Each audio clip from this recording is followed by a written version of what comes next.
That makes it sound like he's the girl with the green ribbon. And if you untie his cravat, his head will fall off. Honestly, thoroughly possible. Books. Books. Books.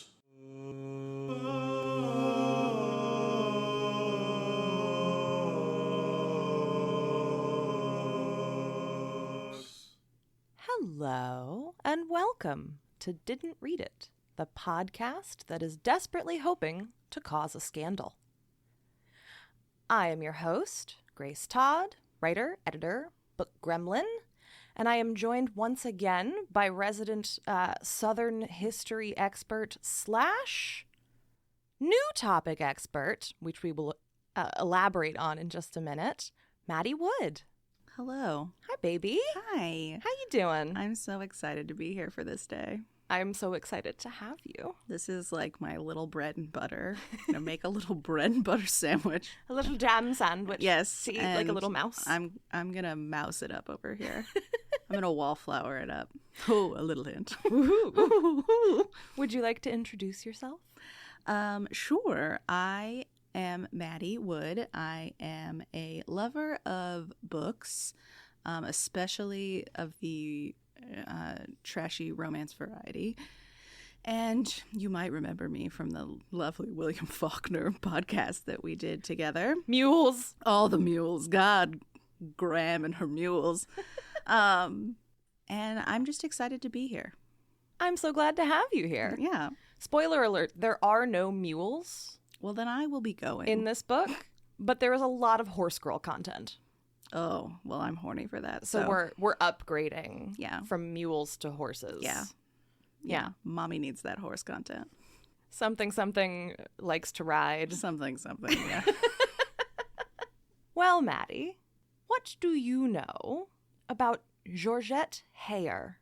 I believe she's like the OG. Mm-hmm. She is like what all other Regency romance, or whatever era you want to technically call it, burst forth from. Her loins. She birthed. Yeah. Yes. Her bosom. In the bosom of Georgette came all of the Julia Quinns to come. Was nurtured. Yes. The thriving. Yes. But I've actually never read any of hers, surprisingly. Well, I have a treat for you. Woo! So you are correct. Georgette Heyer was essentially the founding mother of... She is mother of specifically the Regency romance. So The best. From her, we get all of the Regency romances, essentially, that have ever been, up to and including, obviously, the Regency romance that is currently sweeping the culture. Bridgerton. Exactly. Unlike... I found this very funny. So we're not going to spend a lot of time on Georgette Heyer's actual biography, because what I do when we do an episode, right, is I almost always try to buy a biography of the author. And I will go read academic reviews of the biographies available, because almost always you can find one that multiple people will be like, this is the... I'm going to guess that she doesn't have one. She has two. Oh. But... They're both trash? They were both pretty thoroughly critiqued in the sort of academic write-ups that I could find. But one of the critiques that I kept finding is essentially that Georgette herself was very boring. I love that. She had apparently just a pretty boring life. There was not a lot happening. She got married. She wrote a ton of books, like 2 a year for like 50, for some insane, like forever. She had, I think, one child that she was fairly ambivalent about. We love ambivalent mother, don't we? Happy Pride Month, everyone. We're not going to talk a ton about Georgette herself, except insofar as we will kind of touch on the era in which she was writing these books and how that sort of ports into the books that she was writing. And we are going to talk a bit about the fact that one of the things that kind of distinguishes her, and I think is part of the reason why she birthed a genre, is because she approached especially her Regency work with the zeal of a historical fiction novelist. She was obsessed obsessive about her research. I do. That's the one thing that I do sort of know about her is like the level of detail.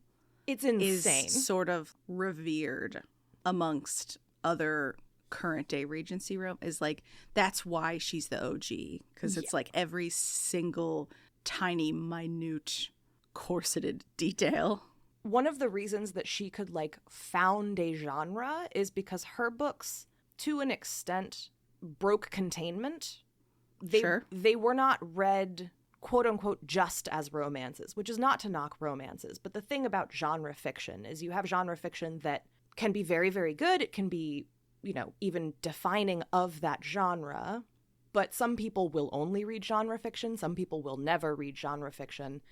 And every once in a while you get a piece of genre fiction that just kicks the door down and is like... She's transcending. Exactly. She's Shania Twain. Well, and I did find out crossing over from country to pop. Exactly. The OG Shania Twain. Let's go, girls. I feel like a Regency woman. There it is. Bow, bow, bow, bow, bow, bow. Let's go, girls. If that's not the title of this episode, I'm going to be so pissed. But, like, I did find out the other day when I was doing a little bit of side research into something else, because she was so obsessive, she apparently wrote a book about, like a novel about the Napoleonic Wars that was so good and so thorough that it was on curricula for quite a long time. I mean, and I can see how if you got that into the weeds, people would read it for historical, quote unquote, I mean, I use that term very loosely, but historical purposes. Yeah, she was upset. Like, she was just a huge nerd. Yeah, so no wonder, like, her life was really boring. This was her life. Basically, yeah. Talking about the book, we'll be talking about her life, because it sounds like that was the extent of it. Yeah, just combing through archives, taking obsessive notes about the Regency era, and then churning out 2 books. Honestly, how can you even have time for scandals when you are writing 2 novels a year? Yeah, how can you care about your kid? You're writing 2 novels a year. 2 very well-researched. Yeah, you're basically having 2 extra kids a year at that point. Never mind the other one. Never mind the living one. What's he done for you lately? Nothing. He's not paying your bills. He doesn't have any information about the Regency. He doesn't know anything about undergarments and the many layers thereof. He knows nothing about what particular colors of ribbon were fashionable in 1813. And, you know, that's a good reason not to love him. What if he just had bad vibes? I mean, it sounds like he was kind of a dud, so sorry to whoever his lineage is now, but it sounds like you came from a dud. My mother loved me less than her archives. This is why I don't have children. So, the book that we are here to discuss today, dearest gentle reader, is called Regency Buck. Oh. Yeah. All right. Now, this was one of her very first Regency novels. So what other eras was she writing? Like, so I had the idea for this episode because I was in a used bookstore in like upstate New York and found one of her very early novels called Simon the Cold Heart, which is medieval. Oh. And I was like, I didn't even know she wrote medieval romances. So she's just like the nerd of all nerds. Yeah, but once she wrote Regency Buck, she really dialed in on the Regency. She's like, this is my jam. Yeah. Oh, hot damn. This novel is critiqued sometimes for being a little full because you can tell she's just like, I need you to know how much I know. I didn't do this research for nothing, gentle reader. There is a lot happening, and you could do an entire season of a television show with this book. And you know, I am very interested, side note, to see, now that the world has revealed to producers and media conglomerates that they are horny for Regency era content, I do wonder if we'll see some more adaptations come about. I'm very curious to see if Heyer specifically gets adapted, because she never has been, which is weird. That is so weird, because think of how many adaptations. I mean, obviously, like, Austen is different. Sure. But they, like, do a new adaptation of one of those books, like, every year. And then there's always one of those, like, Lost in Austen, or, like, sort of spin-offs. Death Comes to Pemberley. Yes. Which I did, in fact, enjoy. I enjoyed. I read that and I enjoyed. I mean, I watch all of them. I am that target audience. You're that bitch. Yes. I am that bitch. So there are 2 movies that were made out of Heyer novels, but they're from like the 40s or something. I don't know. It's weird. Interesting. I'm interested to hear more about the like. Are they just not like scandalous enough? I don't think so. I think this would be well. Let's. I'm sorry. I don't want to skip ahead. Let's dive in. Let's buck right in. Regency Buck, which was originally published in 1935. All right. Mm-hmm. Let's think about the social mores of the time. Interesting. And where is she? Where's Georgette? She's English and very well educated. Okay. Thus the obsessive archival research. Yep. So, we open. Newark was left behind, and the post-chaise and 4 entered on a stretch of flat country, which offered little to attract the eye or occasion remark. Miss Taverner withdrew her gaze from the landscape and addressed her companion, a fair youth who was lounging in his corner of the chaise, somewhat sleepily surveying the back of the nearest post-boy. So, Miss Taverner and her brother are on their way to London for the very first time. Ooh. They are bored, and Sir Peregrine is making idle chat about the horses. So much horse content. Cue horse girl content. Georgette Heyer, clearly a horse girl. I mean, what well-educated English woman in the 1930s wasn't a bit of a horse girl? This is an excellent point. I think it's like, one of the like 5 things you could have as a personality. 5's probably too many. No, yeah. Closer to 3. Yeah. So she was horse girl and book girl. Mm-hmm. Yeah. Good for her. Strengthy beasts. Strengthy beasts. And then we get our first description of Miss Taverner. She was a fine young woman, rather above the average height, and had been used for the past 4 years to hearing herself proclaimed a remarkably handsome girl. She could not, however, admire her own beauty, which was of a type she was inclined to despise. She had rather have black hair. She thought the fairness of her gold curls insipid. Happily, her brows and lashes were dark, and her eyes, which were startlingly blue, in the manner of a wax doll, she once scornfully told her brother, had a directness and a fire which gave a great deal of character to her face. At first glance, one might write her down a mere Dresden china miss, but a second glance would inevitably discover the intelligence in her eyes and the decided air of resolution in the curve of her mouth. Okay. Mm-hmm. All right, girl. So we are blonde, we are blue-eyed, but we think that's boring. Yes, and we don't love ourselves. Great. Yeah, and, we are feisty. As all good Regency heroines are. We are resolute. Yes, we are going to be full of hard opinions.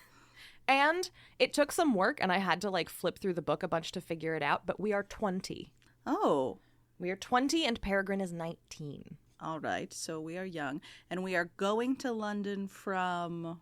Yorkshire. Oh, where we have spent our entire lives.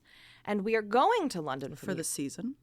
No. Oh. We are moving to London because Miss Taverner, Judith Taverner, and Peregrine Taverner are Judy and Perry, very rich, and their father died and left them as wards in the care of the Earl of Worth. Of course. Who has been... Judy, with no self-worth, is going to be left as a ward to the Earl of Worth. Yes. I love it. I love it already. Already on board. And he's been distinctly hands-off. And in fact, they've never actually corresponded with him at all. They just get letters from his lawyer. And Judith, being a headstrong young miss, has decided that it is time for them to move to London. And even though their ward directly told them not to, via letter, they are on their way. They're going to go introduce themselves to him and be like, we're moving here. I love this already. That is the plan. Oh, also, for the curious, it is September of 1811.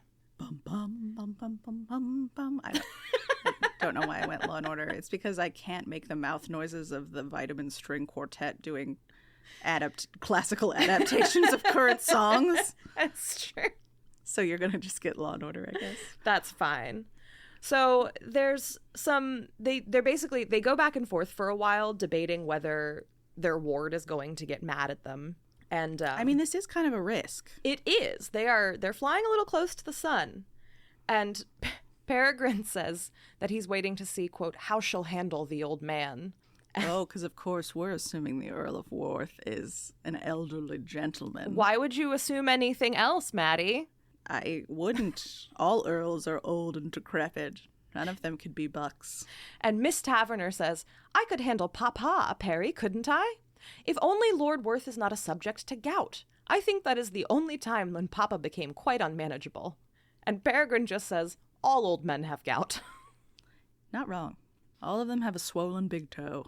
And we get a little bit more background, lots and lots of details, which is mostly that they have an aunt in Kensington, and they're hoping that she will kind of be their entree into society and also Miss Taverner's escort, shall we say. We get some backstory on their father, who essentially was just a crotchety bastard and disliked everyone, and that is why he left them in the care of his one old school friend.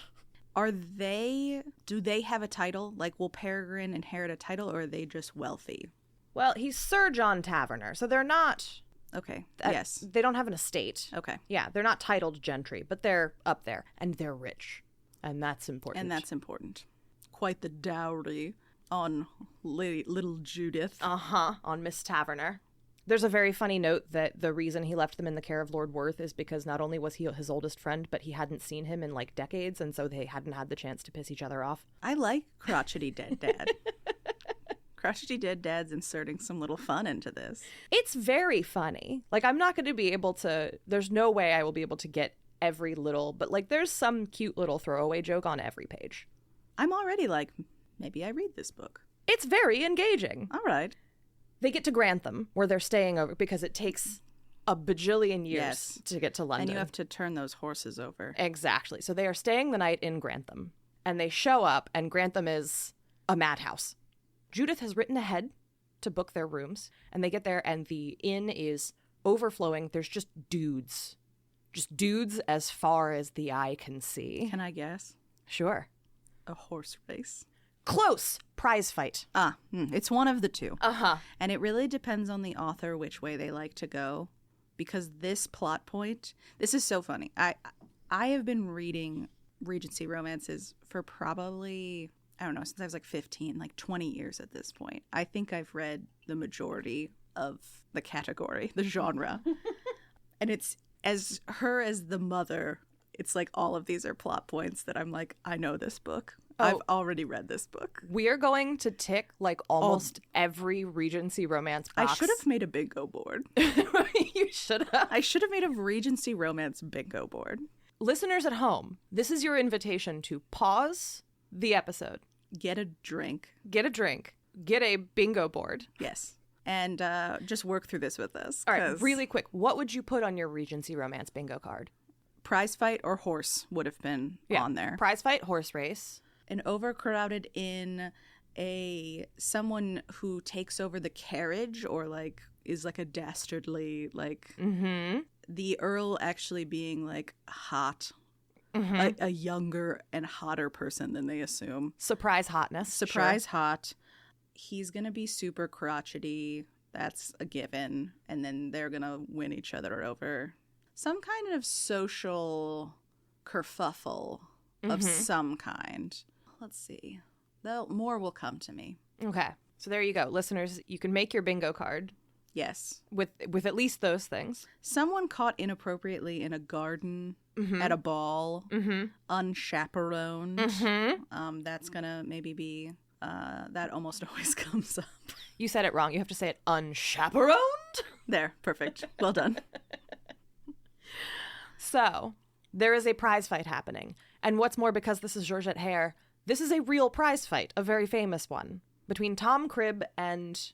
Wait, this bitch put like a real fight in here? It's a real prize fight. Of it's a course. very famous real prize fight that happened... All right, Georgette. ...in the place where they... So, like, she's like... And she's like, look at the funny part of this is the idea of someone doing this in current day as if the audience would know or care about that. Like, this is where I'm like, you just wrote this for you. I do think it's important to remember, though, that this came out in 1935. No, I'm saying, like, at the time, this probably was more relevant. But the idea of a Regency romance author doing this now is, like, laughable. It's true.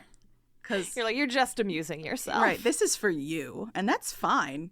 You do you. All right. So 1811 to 1935. So that's the equivalent of putting a real event from 1900 in your romance novel now, which is like, maybe the World's Fair. I don't know. Right. Like, I mean, could you do it? Yeah. Would it be so lost and, like, on the audience now? Also, yes. So, again, just for you. Yeah. A real prize fight is happening. Yes. And it's Cribbe and Molyneux. And we do not have the time, but very quick side note, this is a very interesting prize fight because Molyneux was one of the first famous black boxers in England. And Cribbe was the champion, like the reigning white champion. They fought twice, and it was very fraught. I read some of the primary documents from around the time, and it's weird because they go back and forth between being like, we're definitely not prejudiced, but also it's very important that a white man win. And you're like, hey, bud. Hey, guys. I hate to be that person, but I have some news for you. Those two things are connected. Uh-huh. Yeah. And not in the way you want them to be. It's interesting. It's worth looking up. And that's really all the time we have to devote to it. I will say that we do get just a lengthy description of the fight a little later. And Heyer, I think, is trying to be very fair. But she's utilizing the terminology of the day. Mm-hmm. She refers to Cribbe interchangeably as Cribbe and the champion, which is how he was written about. And Molyneux is referred to interchangeably as Molyneux and the Black, which was also how he was written about. And so I don't know. It's what's the sound that my face is making? The sound that your face is making is all right. Well, but there aren't any other. I braced myself, I guess is what I'm saying. And I was waiting for it to be like really offensive, and the most offensive part of it is that nickname. But sounds like was a historical nickname. Yes. Which doesn't make it better, but does make it at least she's accurate. Yes. She didn't just make up the Black. Yeah, like I was waiting, like from 1935, I think I was kind of waiting for her to like do extra racism. Right. Via editorialization. And she didn't. All right, Georgette. So there we go. Anyway, they have arrived at the inn. There is a prize fight happening. Let me guess. Perry is about this. Oh, he is thrilled. He is horny for this prize fight. Also, they've basically wandered into a frat house. Lovely. Will the Earl of Worth be there? So the landlord tells them that their rooms don't exist. Wonderful. He's like, I have nowhere for you to sleep. And also, you probably don't want to stay here. It's basically a frat house. And Judith goes full, can I speak to the manager? She's like, no. We wrote ahead. I reserved these rooms. If you gave them away through some fault of your own, that's your bad. Kick them out. Uh-huh. I'm a lady. She literally, he's like, well, I'd have to send a lord away. And she's like, then do it, buddy. All right, Judy. When it looks like they're at an impasse, a man, a stranger, volunteers himself and is like, I couldn't help but overhear that you don't have a room. I'm here with a group. We have friends in the area. We'll just go impose on our friends and you can have my room. Swoon. So nice. Oh my God. Basic human decency. How charming. Titillate. And she wants to get to know him better and she wants to thank him, but he disappears. Gallops away.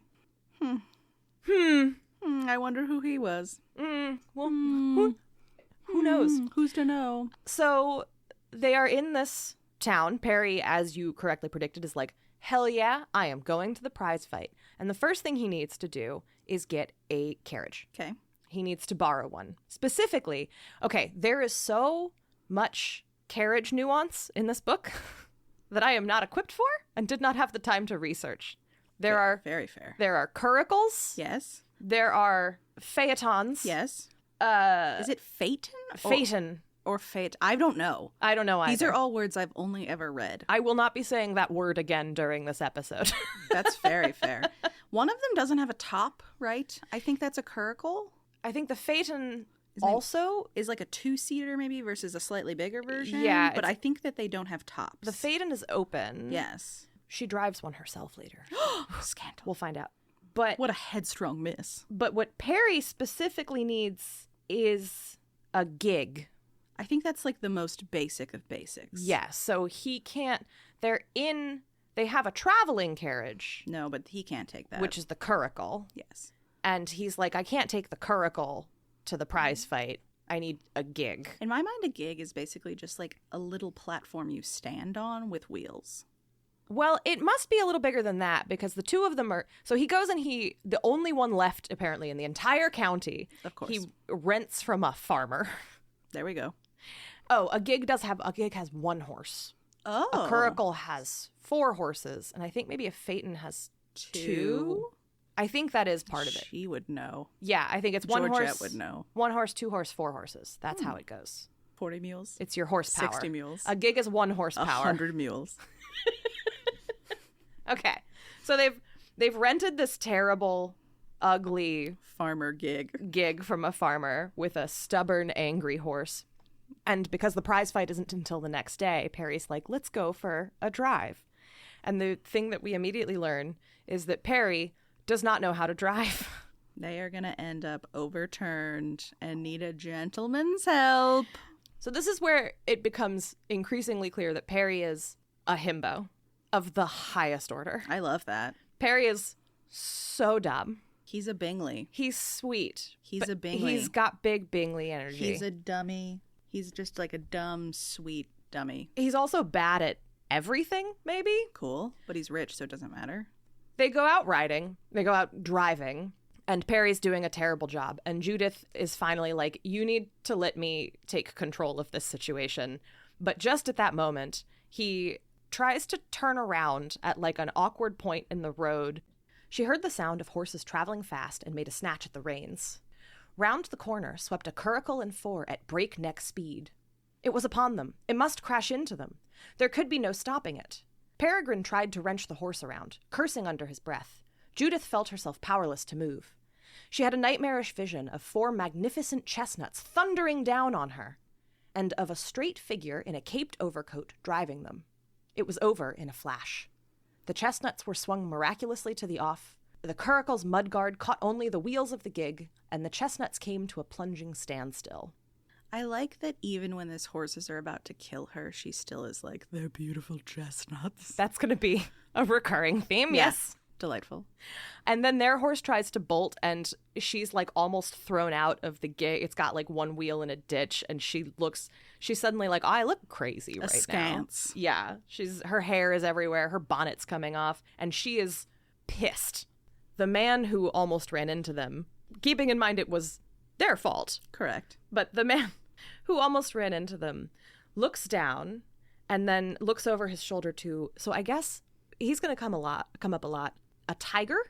Yes, so that's like the like little guy on the back of a carriage. Correct. And his is Henry. Okay, Henry the tiger. Henry the tiger. So he looks over his shoulder and is basically like, Henry, clear this mess up. And Judith is... There have been Regency romances that I would have to go find which one it is, but there is one where a slight headstrong woman dresses as a lord's tiger. Oh, and then he discovers, and they obviously bone. Okay, yeah, that makes sense. So Judith is furious. It says, wrath, reproach, even oaths Miss Taverner could have pardoned. But his calm indifference just fills her with irrational rage. It's too far. I see. From the first moment of setting eyes on him, she knew that she disliked him. Now that she had the leisure to observe him more closely, she found she disliked him no less. Now he is the epitome of a man of fashion. I'm going to refrain from describing too many outfits because Heyer wants you to know about every outfit. Mm-hmm. But as this is our introduction to this gentleman. And what's this gentleman's name? We don't know yet. His beaver hat was set over black locks, carefully brushed into a semblance of disorder. His cravat, of starched muslin, supported his chin in a series of beautiful folds. That makes it sound like he's the girl with the green ribbon. If you untie his cravat, his head will fall off. Honestly, thoroughly possible. His driving coat of drab cloth bore no less than 15 capes and a double row of silver buttons. You're telling me this man is wearing 15 capes? I don't know what that means, and I did not have the time to find out. Maybe she means like pleats. Like, I'm guessing so? because there's no way a human man could walk around with the weight of 15 capes while expertly driving a curricle of 4. I don't. Listeners, let us know what this means. I can't stop thinking about that. Miss Taverner had to own him a very handsome creature, but found no difficulty in detesting the whole cast of his countenance. He had a look of self-consequence. His eyes, ironically surveying her from under weary lids, were the hardest she had ever seen, and betrayed no emotion but boredom. His nose was too straight for her taste. His mouth was very well formed, firm but thin-lipped. She thought it sneered. Worse than all that was his languor. He was uninterested, both in having dexterously averted an accident and in the gig's plight. His driving had been magnificent. There must be unsuspected strength in those elegantly gloved hands holding the reins in such seeming carelessness. But in the name of God, why must he put on an air of dandified affectation? Oh my. Mm-hmm. Just knock something off on your bingo card. Yeah. Everyone. A minute later, he refers to her as my good girl, and she's enraged. Enraged. It's also when it really clicks for her, like, oh, I am dressed poorly. I look a fright. I am not dressed in the fashions. I'm dressed like a country bumpkin and am being addressed as such. He and Peregrine get into a fight, not physically, but with words. Right. There is some good sir slappings of hands. There are several good sirs. Yes, okay. Slapping of gloves. Perry accuses him of driving too fast, you know. Perry, you are definitely in the wrong here, my guy. And Perry's doing the 19-year-old boy thing where he's like, I'm well aware the fault was mine, sir. Well aware of it. But he's also mad. Right. He's like, I know I did it, but also, f*** you. Okay. And then the Strange Lord just says, we are all well aware of it. Which is like the thing that would enrage a 19-year-old the most. Uh-huh. Peregrine says something slightly insulting, and the tiger, Henry, gets upset on the Lord's behalf and accuses him of impertinence and basically tells him to shut his whore mouth. Peregrine does the, we shall meet again. Mm-hmm. And the Lord is like, will we though? Will we, you country bumpkin? And then he just drives off. Amazing. She's as enraged as Peregrine is. Dear listeners, if you can hear my dog, that's Dumpling. Welcome her to the podcast. Hello, Dumpling. So, that's that. Peregrine goes to the fight. Of course. We are going to have to gloss over so many things. But he takes the stupid little carriage to the fight. He gets to the fight. He parks. Another carriage pulls up next to him. Oh, I wonder which one. He gets distracted. He accidentally pulls up on the reins, and he backs into someone else's carriage. Guess whose carriage it is? Reader, listener, cross something else off on the bingo card. And what an absolute himbo. It's incredible. Peregrine we're going on such a journey with Peregrine. Do any of Heyer's books universe build on each other? Do you know? I don't know, actually. So my mom had these books when I was growing up that she got from her mom, and I read a bunch of them, but that was so long ago. Yeah. This is the foundation. This is the text of her Regencies. So maybe stuff builds on this, but I don't think so. Yeah. I'm just wondering, like, does Peregrine get his own book at some point? Like, does he show up? I don't think that's how she did. I think that is a modern... And boy, is it. Yeah. I think modern... Yeah, that's... I don't think that was trope. really the thing quite yet, but I could be wrong. For Heyer especially... That makes it even more impressive to be writing 2 a year, because that's... At least when they're all within the same universe, you can, like, build on each other. She's making it all from scratch every single time. I mean, I think for a history nerd like her, though... That probably was nice. She probably enjoyed that. Well, I was going to say I would think it would almost be easier if you don't have them interlace, because the Regency was such a short period of time. That's true. You're looking at roughly, it's like 1811 to 1820. Yeah, it's not long. And high society was not that large. No. And so if you start populating a world with characters that people recognize, you're going to run out. You're going to wind up in a real pickle. Yeah. You're going to run out of space or be making a lot of people widows and widowers. So he runs into this man. They have words. Peregrine storms off in his gig and watches the fight. And we're not going to get into the fight because we don't have the time. But there's a fight. He makes one friend. That's nice. Oh, Mr. Fitzjohn. They watch the fight together. It's cute. It's broy. We cut back to Judith. Yeah, where is Judith? Miss Taverner. She is spending the morning exploring. She's going to walk to the Roman ruins. Of course. Because she's a nerd.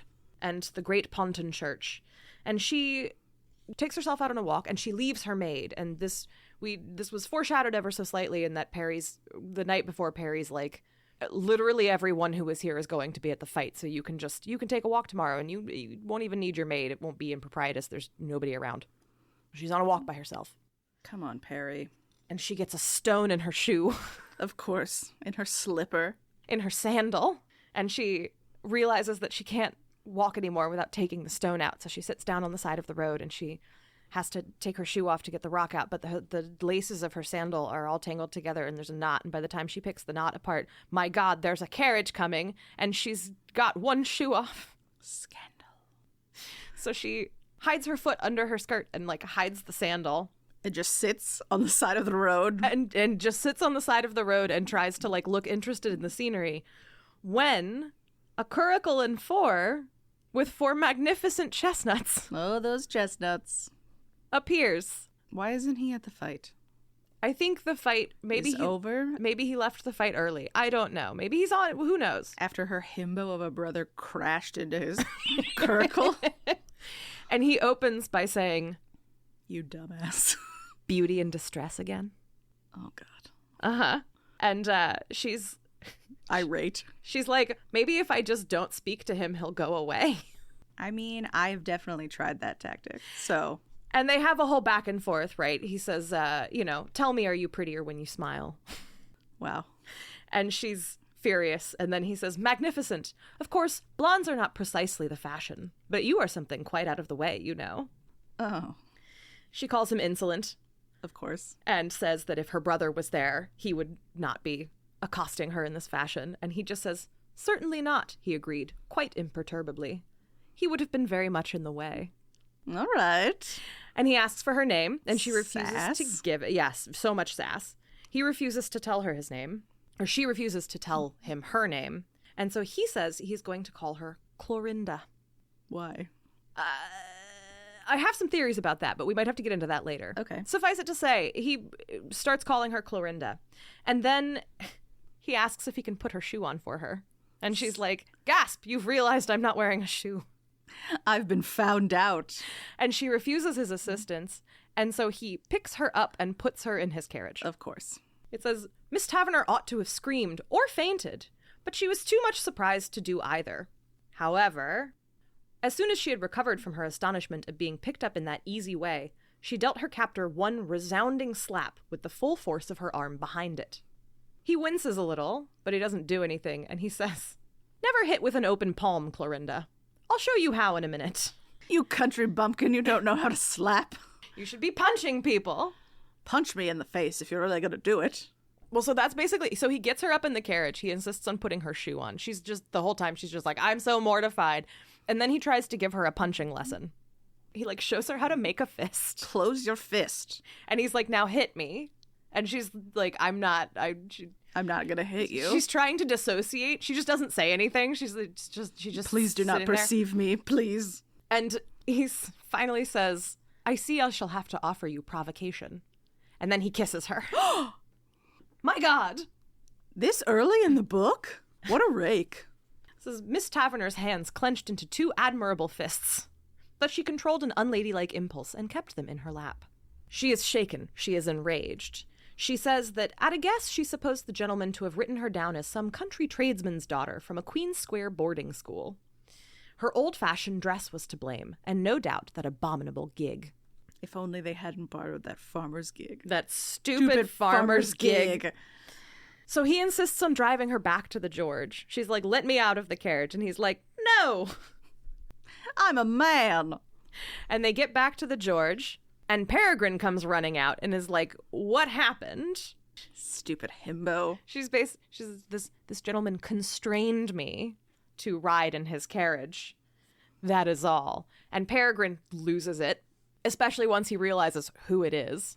And there's much back and forth where Peregrine is increasingly making an ass of himself and attempts to challenge this strange man to a duel. Yes. Yes, this should have been on the bingo card. And my favorite is he volunteers as his like second, the Fitzjohn who he just met. I love that. Who's not even there. I love that Fitzjohn probably was like, I don't know this man. I don't know this guy. And during the back and forth, Perry finally says, and if that is not enough, sir, to convince you that I am not unworthy of your sword, I must refer you to Lord Worth, whose ward I am. Uh-oh. Here it comes. Here comes the big reveal. And the gentleman is like, so you're my Lord Worth's wards. Are you acquainted with your guardian? Here it comes. And they're like, no. And Peregrine's like, that has nothing to do with you. We're going to see him now. And he says, well, you must present my compliments to him when you see him. Don't forget. The last thing he says is, I think you will find that his lordship will know who I am. You dumbass. You significant dumbass. And so they continue their journey into London. We're going to skip over most of their arrival in London. Suffice it to say, do they go directly to the Lord's house? Like, have they made plans for where they're staying? So Judith is very practical. She has it all planned out. There's a whole thing where, like, Peregrine wants to just keep going, and she's like, no, that'll take it. And again, Georgette is absolutely flexing her research here, because Perry's like, it'll only take us 8 hours tops. And Judith is like, you're not taking into account having to change the horses and having to do this and having to do this, and that would take 12 hours, and then we get there too late. So no, we're going to stay somewhere else on the way. Very quickly, it's noted that for the following 2 days, Peregrine describes the prize fight to Judith just over and over and over and over again. This is how he rolls. I was about to say that she must bear the weight of her dumb brother. So in the midst of them getting to London, they meet the man who gave up his rooms for them. Oh. Who is their cousin. Oh. Mr. Bernard Taverner. What are the odds? Judith is very anxious about this because their fathers hated each other. Oh. And her father always told her that his brother was a real turd. And it's the son of a turd. A turd must beget a turd. Well, exactly. That's the concern. But Bernard has very lovely manners. It turns out that he knew who they were when he gave up his room, or at least found out shortly thereafter. And that he's been timid about making their acquaintance because it wouldn't be the done thing, you understand, because of filial respect and whatnot. But also that he hopes that they won't hold their father's grudge against each other. How could he possibly have known who they were? Well, who knows? I love that. Found them on Facebook. Indeed. They have a lovely little chat. He has very nice manners. He's, by contrast to the mysterious gentleman, he's dressed well, but quietly. Modestly. Yeah. Okay. Mm-hmm. Finally, they get to London. Miss Taverner continues to realize that she's deeply unfashionable. Which I'm sure is going to give her a bit of a complex. No. On top of the fact that she's, an insipid blonde. Not in fashion. Thank God her eyebrows are dark. And then they go to Cavendish Square. There, let's see that townhouse. Where Lord Worth, their guardian, lives. Mm-hmm. They get to the house. There's a whole comical bit where Peregrine knocks on the door kind of quietly, and she's like, that'll never do, and she starts pounding on the door, and then a servant opens it while she's still pounding on the door. You could film this with no changes to it. It's practically a screenplay. Right, like, why is no one doing this? I don't know. Do you think it has something to do with the rights of it? Like, is her family still alive? As far as I know, that's not the issue. I mean, it's been long enough. Isn't it probably in the public... Is it in public domain yet? Not yet, but soon will be. Yeah, I don't know. Again, I'm very interested to see, media-wise, if the continued success of Bridgerton will lead to more of these. I kind of wonder if it's in, like, a weird in-between state where it's not horny enough. Maybe. Like, I don't know. They would just make it a little hornier. That's true, which you could do, probably. Right. I feel like it's just rife for like a Darcy hand flex moment. Oh, yeah. So they're ushered in to see my And Lord who Worth. walks out? And who do you think it is? Who walks out but their prize fight nemesis? Indeed. Who kissed her? Who kissed her? Not that Peregrine knows. No one can know. Oh, Peregrine knows. Oh. Yeah, no, that's why he tries to duel him. Oh, I thought that she just told him that he like wouldn't let her walk back. Oh, okay. Actually, I think there's so much plot to fit into a reasonable amount of time. You are fine. Lord Worth tells Peregrine that he kissed her. Oh, even better. He's like, hey, brah. Lord Worth walks in. Peregrine loses his mind. Clenches his fists in indignation. And we find out how it is that they have become this man's wards. And it's because their dad was an idiot.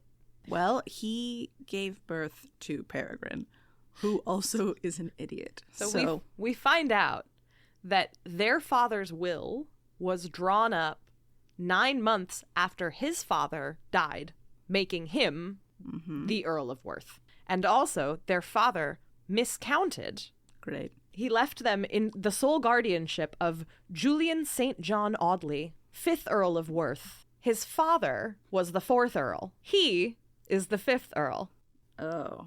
So their dad is just like Peregrine Sr. Indeed. But the will is watertight because it's correct down to the finest detail. He does not want to be their guardian. They do not want him to be their guardian. They are all stuck. They're at an impasse. They're at the most impassiest of impasses. Peregrine does a lot of threatening about lawyers and things. Something he clearly knows a lot about. Uh-huh. We get a bunch of legal detail, which amounts to the fact that he is in full and sole control of all of their money.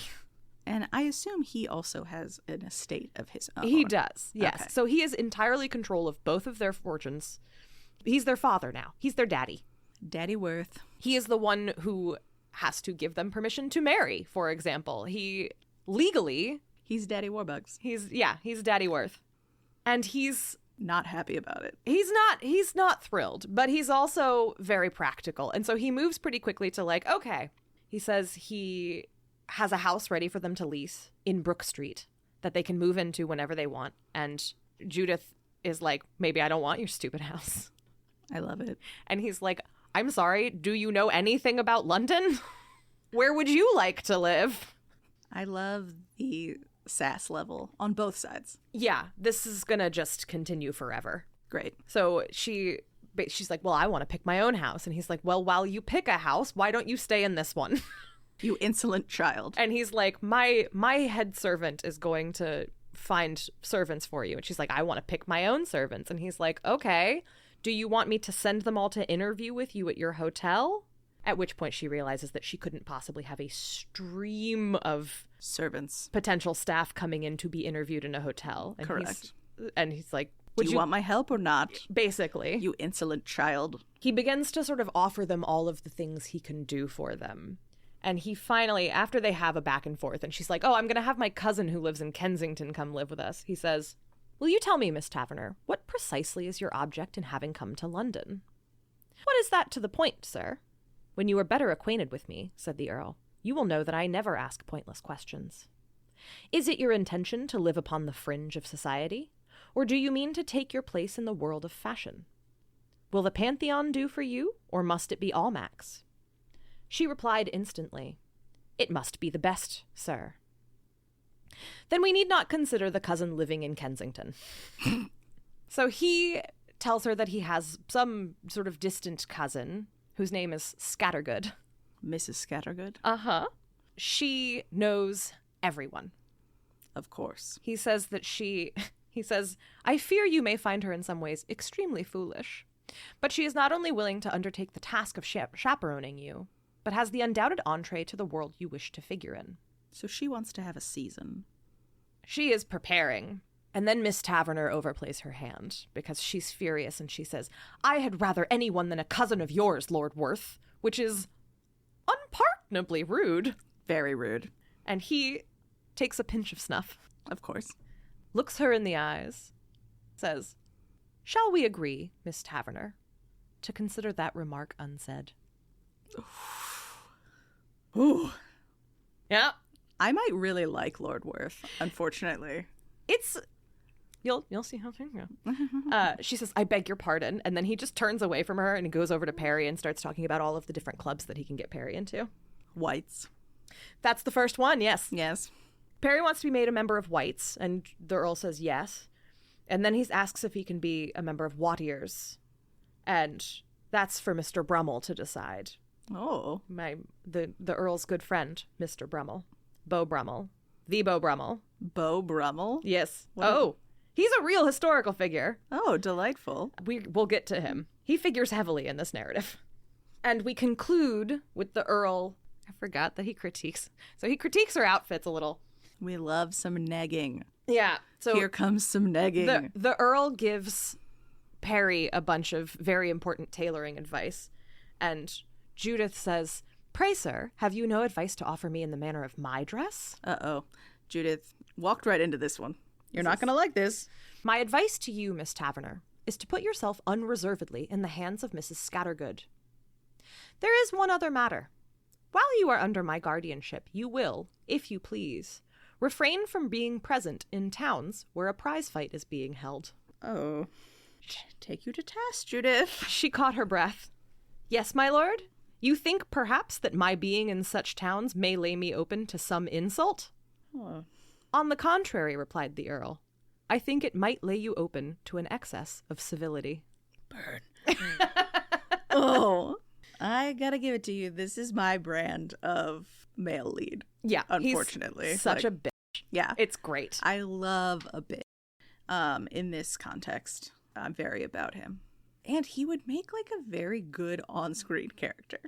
Oh, yeah. Like, well, maybe it's me. Maybe we raise the funds to make this Regency Buck. We might have to call it something else. I don't love the name. Fair. A young buck. Yeah. So, we are introduced all in a splash to society. Miss Scattergood shows up. Do we go to the modiste? We do. Well, we don't, not on page. But Miss Scattergood shows up. She takes Judith and her entire wardrobe in hand. We get all new clothes. Perfect. We go to some bookstores because it's very important that we be reminded that she reads. Miss Taverner is a reader. And because it's Georgette Heyer, we are name-dropping authors right and left. Of course we are. Later in the book, she buys a copy of a Jane Austen novel. Perfect. There's a whole interlude where we discuss Lord Byron. Georgette's like, I need you to know. I need you to know that I know. This book is just like a sea of like her bragging about everything she knows. Yeah, it's like addresses, book titles, outfits, like everything. I mean, Mrs. Scattergood shows up wearing a semi-transparent gown of jaconet muslin, made up to the throat with a treble ruff of pointed lace and fastened down the back with innumerable little buttons. Her gown ended in a broad embroidered flounce, and on her feet she had lace stockings and yellow kid Roman boots. A lavender chip hat, tied under her chin with long yellow ribbons, was placed over a small white satin cap beneath, and she carried a long-handled silk parasol. I can see her. Mm-hmm. It's outfits for days. It's world building for days. So we get a solid just chapter of world building. And this is when we are introduced to the reputation of Mr. Brummel. Go on. Mr. Brummel had invented the starched neckcloth. Mr. Brummel had started the fashion of white tops to riding boots. Mr. Brummel had laid it down that no gentleman would be seen driving in a hackney carriage. Mr. Brummel had his own sedan chair, lined and cushioned with white satin. Mr. Brummel had abandoned a military career because his regiment had been ordered to Manchester. Mr. Brummel had decreed that none of the bow window set at White's would acknowledge salutations from acquaintances in the street if they were seated in the club window. And Mr. Brummel, said Mrs. Scattergood, would give Judith one of his stinging set-downs if she offended his notions of propriety. So he's like the trend setter. He is the queen of the London scene. I love him already. And Judith is obsessed, infuriated by him. Just by reputation alone. Like she's interesting. Everywhere she turns, this chapter is like her It's her montage, right? This Yes. is her welcome to society montage. Okay. And everywhere she turns, someone is making some comment about Mr. Brummel. And she's like, shut up about Beau, okay? Can you shut up about him? This is Lindsay Lohan showing up to the high school in Mean Girls and everyone being like, Regina George. Okay. Beau Brummel equals Regina George. At least at this point in the narrative, from Judith's perspective. Peregrine becomes obsessed with doing his cravats in increasingly elaborate ways. Of course he does. It looks very silly. That's the himbo in him. Their uncle, the Admiral, comes to visit. He's drunk and kind of a nightmare. Okay.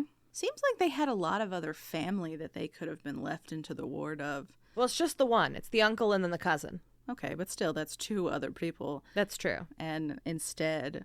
Well, their father hated their uncle. That's true. I forgot that the dad and the uncle are nemesis. And the cousin in Kensington is a woman, so she's useless. Right. But Bernard comes to visit with his father, the Admiral. The Admiral is unconscionably rude. But Bernard is... Fine, yeah. Passable. He's even quite sweet. The Earl shows up while their uncle, the Admiral, is visiting. It's very embarrassing for Judith. Yeah. She's like, oh God, please don't look at my ridiculous... Drunk uncle. The Earl shows up and critiques everyone. As is his way. He looks at Peregrine and says, "Your cravat's stupid, my lad." My good boy, are you emulating the style of Mr. Fitzjohn and his associates? Or is that monstrous erection round your neck due merely to the clumsiness of your valet? What a well-constructed burn, though. See, this is where... This dude's burns are incredible. This is where the bitchiness gets me. It's true. It reels me in. He and Judith get into another fight. About drunk uncle? Just kind of, They just like to spar. He's just teasing her constantly. But then he tilts up her face with a finger under her chin and says, "Poor beauty in distress. But your smile was all that I hoped it might be." Oh. Mm-hmm. Is all of this from Judith's point of view, or is it in sort of like, is it in first person for Judith? It is in third person, and we mostly stick with Judith, but for example, when Peregrine goes to the prize fight, we get that whole scene From Peregrine.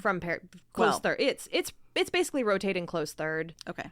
Bordering on omniscient, there are a couple of scenes where I guess it rotates to close third with the Earl, but very briefly. Okay. It was primarily Judith. They're being launched into society. And it seems like it's going pretty well. And then Mr. John Mills comes to visit. Any relation of Robert Mills, the architect? No idea. Why not? Let's just say he is. Well, it's the wrong time, but... Just an antecedent. Perfect. Yeah. Well, he's a dick anyway. Because he shows up and he's apparently such a snobbish dandy that Judith can't help being kind of rude to him. Perfect. And so he starts telling everyone that she's a bit... that she might be better known as the milkmaid because she's... So milquetoast. Such a dowdy provincial. So rude. And that travels around and now everyone's talking about her being the milkmaid. Ugh. How dare. It's bad. But finally they're going to go to a ball. I was just about to say, have we hit a ball yet? It is time. Thank God. It's ball time. Will the Earl be joining them? The Earl will be there. Perfect. Judith gets her beautiful ball gown, white crepe, velvet ribbons, spangled with gold. Peregrine, a champion to the last. They are in the carriage. They are on the way to the ball, and she suddenly realizes that Peregrine is wearing long pantaloons. She says, "Peregrine, how dared you put those things on? You must stop the carriage at once. No one, you understand, not the Prince Regent himself, is admitted to Almack's in pantaloons. Knee breeches, you stupid, tiresome boy. You will ruin everything. You fool in your ankle-length pants." They literally throw him out of the carriage and send him home to change. The shame you bring upon our family, you stupid idiot. And so Mrs. Scattergood and Judith show up by themselves. Peregrine's been sent home to change before he brings dishonor on the family and the cow. And we get, there's a big panning scene. There are many, many notable people. If you want these details, you're going to have to read it yourself because we only have so much time in this life. And then Mr. Brummel arrives. Regina George is in the building. And Mrs. Scattergood is basically like, tighten up. Mr. Brummel is here. Pay attention. Your entire future is riding on this. This man invented a starched cravat. And two men come into the room. The first man who walks in Judith's first sight of Mr. George Bryan Brummel. She could scarcely forbear to laugh, for surely there could be no greater figure of fun. He stood poised for a moment in the doorway, a veritable puppet, tricked out in such fine clothes that he cast the two gentlemen who were entering behind him in the shade. It could not be better. From his green satin coat to his ridiculously high-heeled shoes, he was just what she had expected him to be. His conceit, evidently, was unbounded. He surveyed the room through his quizzing glass, held at least a foot away from his eye, and went mincing up to the princess and made her a flourishing bow. She's like, look at this dude. Yeah. Look at this ridiculous human being. This is... Anytime anyone minces, you can't take them seriously. So there is mincing, and she's watching this when a gentleman, another gentleman who came in, she realizes is standing beside her. Approaching her with intent. Yes, exactly. And he is medium height, light brown hair, brushed a la Brutus, and a countenance which, without being precisely handsome, was generally pleasing. There was a good deal of humor about his mouth, and his eyes, which were gray and remarkably intelligent, were set under a pair of most expressive brows. He was very well dressed, but so unobtrusively that Judith would have been hard put to describe what he was wearing. Have you ever looked at another person's mouth and thought, that has the curve of humor about it?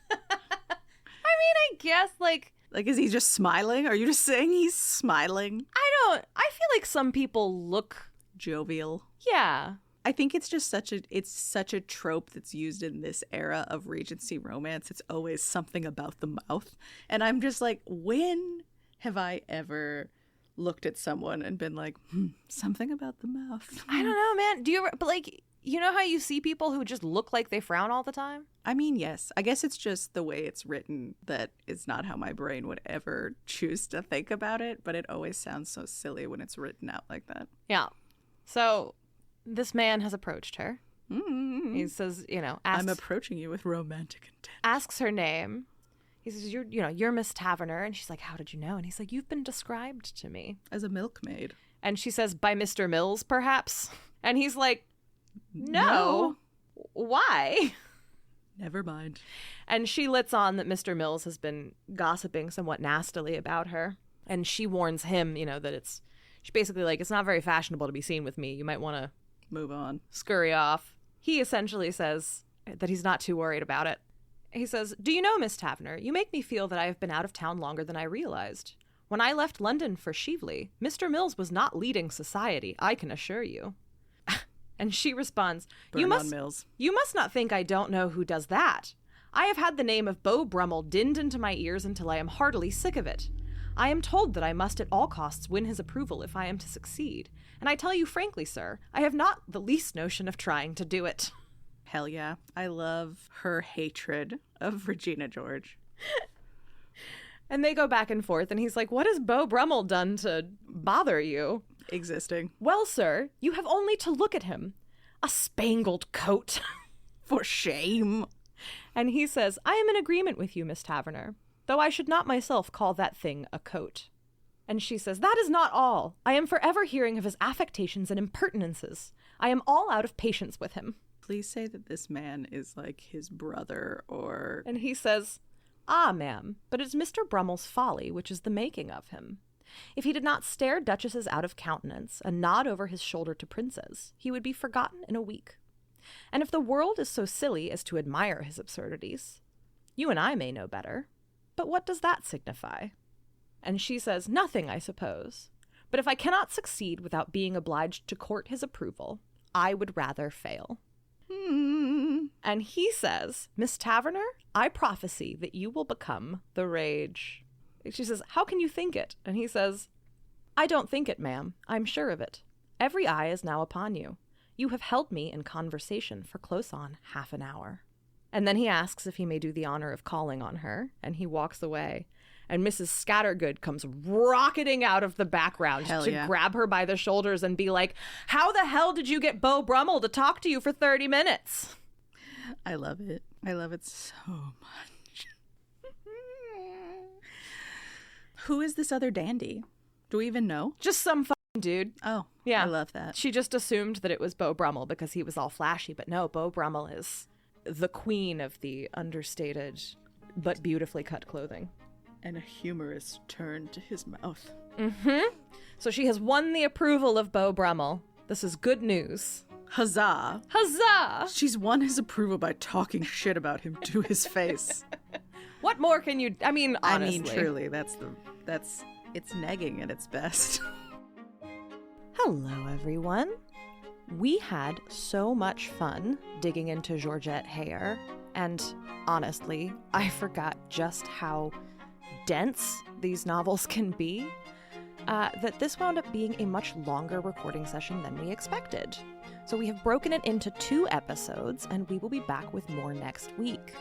Thank you so much to Maddie for joining me. You can find her on Instagram at MadelineN9 if you'd like to see more of what she's up to. Thank you all so much for being here and for coming with us on this little Regency adventure. I really appreciate having you and look forward to being back with you next week. And as always, if you can, this week, this month, this pay period, consider supporting a living author, because they could really use the love. Bye. Didn't Read It was created, written, recorded, and edited by me, Grace Todd. You can follow the show on Instagram or Twitter at Didn't Read It. Our theme song is Books, written, performed, and recorded by William Albritton. For sources cited and a full list of episodes, you can visit us at didntreaditpod.com. If you enjoyed the show, please consider leaving us a review. It makes a big difference, and we appreciate it immensely. If you did not enjoy the show, we are accepting applications for a full-time nemesis at didntreaditpod@gmail.com. Special thanks to Black Iris Social Club in Richmond, Virginia, and to Pesca Trio Publishing.